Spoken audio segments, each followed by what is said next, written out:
Nega go'sht bunchalar yumshoq?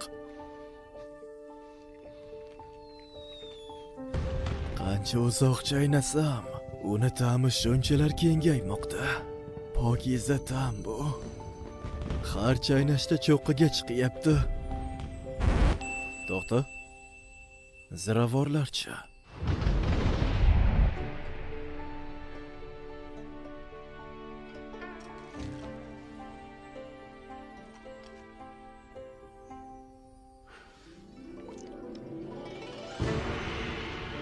Ilojsiz. Bunga ishongim kelmayapti. Qoyilmaqom ta'm tushunchasi aynan shu yerda ekan. Bularni nimadan tayyorlagansan? Chindan mazani farqiga borar ekan. Qiyinchiliksiz ongi bilan farqlay oldi. Haqiqiy nozik tab. Oddiy aytganda, mazani oshirish uchun to'plam desa ham bo'ladi. Uni tuz o'rniga ishlatsa, taom mazasini yana ham yaxshiroq qiladi. To'plam? Tushunarli. Shunaqa degan.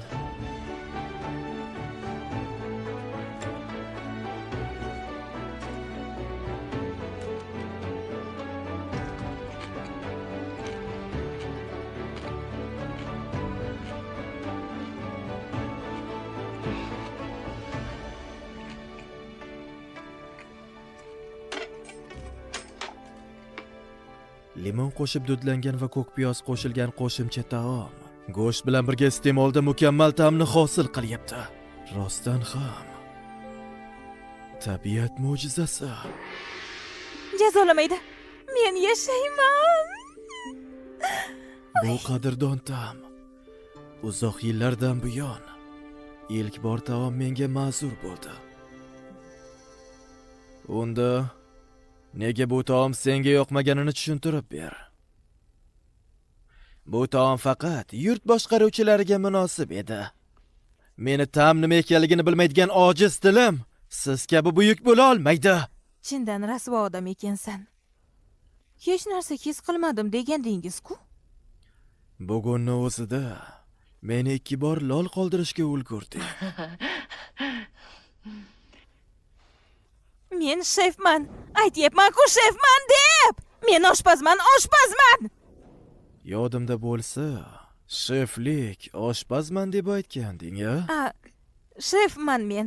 Oshpaz degani. Qobiliyatingga qaraganda yolg'on gapirmagansan. Mahoratli oshpaz ekansan. Ha. Asrlar davomida bu lavozim erkaklarniki bo'lgan. Qanday qilib ayol kishi oshpaz bo'la oldi? Nima bu? Ish uchun suhbatmi? Dadam taom tayyorlashni yaxshi ko'radi va uning tayyorlash bo'yicha bilimlari menga meros bo'lib qolgan desa ham bo'ladi. Shunaqa degan. Oshpaz bo'lganingdan afsuslangan kuning bo'lganmi? Kasbga sodiqlik va qiyinchiliklar avloddan avlodga o'tadi. Bir misoli, sizni kasbingizda ham foydasidan ko'ra qiyinchilik va og'irliklar ko'proq, shundaymi? Tushunarli. Nima bo'lsa ham, siz kabi ta'mni, mazani, taomni farqiga boradigan insonlar qobiliyatimni baholasa, juda ham xursand bo'lib ketaman.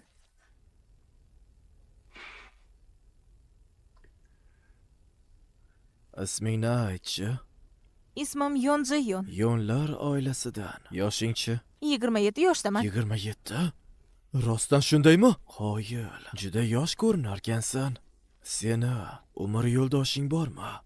Umr yo'q. Erni aytyapsizmi? Yo'q, hali erga tegmaganman. Qoyil. Kampir bo'lsa-da tanasi yosh qiz. Qayg'uli holat. Yo'q, unday o'ylamang. Men boshqa yerdaman. U yerda qarashlar boshqacha, zot oliylar. Unda qayerdan kelganingni tushuntirib ber. Rostini aytsammikan? Shartmi? Menga ishonmasa kerak.